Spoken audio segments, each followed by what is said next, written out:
Guys, mayroon naman tayong fiber board na kinating natin, color black. Ginagamit po to sa mga partition ng mga CR.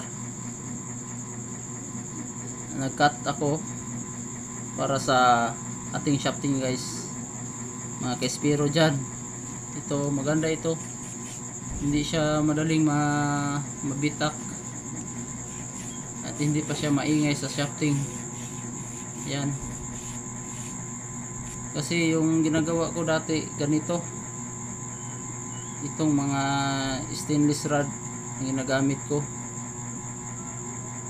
pero maraming nagkagusto sa mga plastic o PVC, pero mabitak rin sa katagalan ng paggamit. Kaya ito, napag-isipan ko to mga Kespero.